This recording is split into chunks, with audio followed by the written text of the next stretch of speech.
Once again, good morning, children. Now we are going to continue yesterday's chapter that we had studied yesterday. There was simple, complex, and compound sentences. A simple sentence that has only one verb, one finite verb, one subject.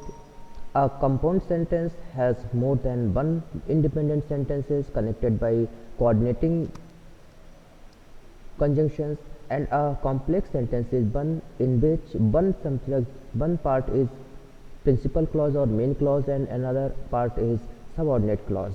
Okay, now we are going to study further. Read the following sentences. One evening in times long ago, old Philemon sat at his cottage door enjoying the calm and beautiful sunset. The innocent were punished as well as the guilty. The dog could not run because it was wounded. The first sentence contains only one subject, that is old Philemon.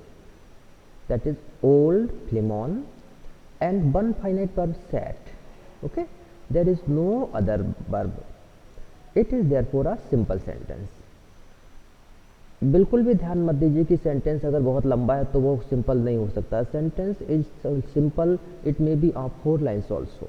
यहाँ तक कि 4-5 line का sentence भी simple हो सकता है और 1 line का सेंटेंस भी कंपाउंड या कॉम्प्लेक्स हो सकता है.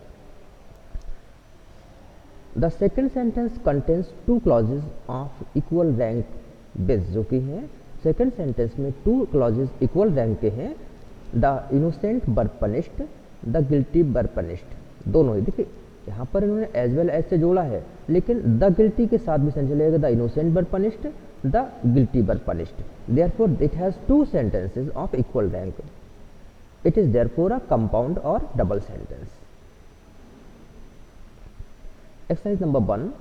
I am not going to give you the solution of the exercise in the PDF form. You have to go through this exercise, this video, to understand the explanation well. Write whether the following sentences are simple, compound, double or multiple or complex. हमें इस exercise में बताना है कि ये sentence simple है, complex है या कंपाउंड है.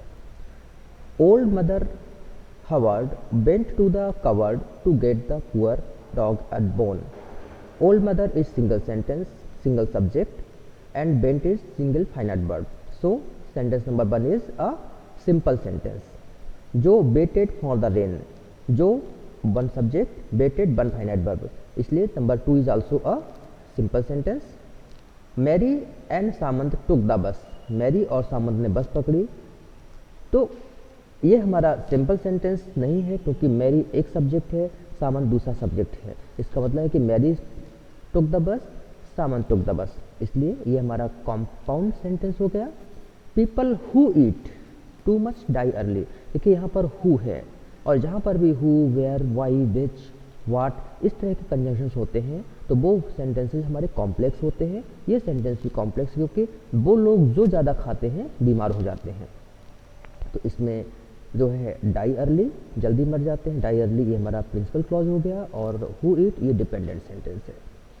आइदर यू और मिस्टेकन और आई एम. यहाँ भी देखिए 2 सब्जेक्ट हैं, यू और आई, और या तो तुमने गलती की है या मैंने गलती की है. Both are of equal rank. It is therefore they are 2 sentences of equal rank and this sentence is a compound sentence. He was caught in a shower as he was returning from home. वो बारिश में फंस गया, वो घर लौट रहा था.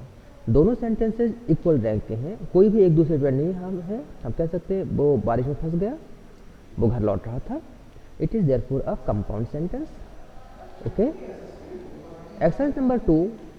State which of the following sentences are compound. इनमें से कौन सा कंपाउंड सेंटेंस है, विच आर कॉम्प्लेक्स और कौन सा कॉम्प्लेक्स सेंटेंस है. ओके, तो आपको इस सेंटेंस सिर्फ इतना ही बताना है कि सिंपल है, कॉम्प्लेक्स है, कंपाउंड है. बाकी का पार्ट आपको नहीं करना है because that is a difficult task for you.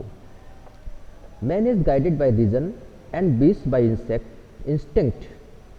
तो ये आपका कंपाउंड सेंटेंस है. ही ट्रस्ड ऑन दो ही वॉज टायर्ड. थका हुआ था, उसके बावजूद चलता रहा.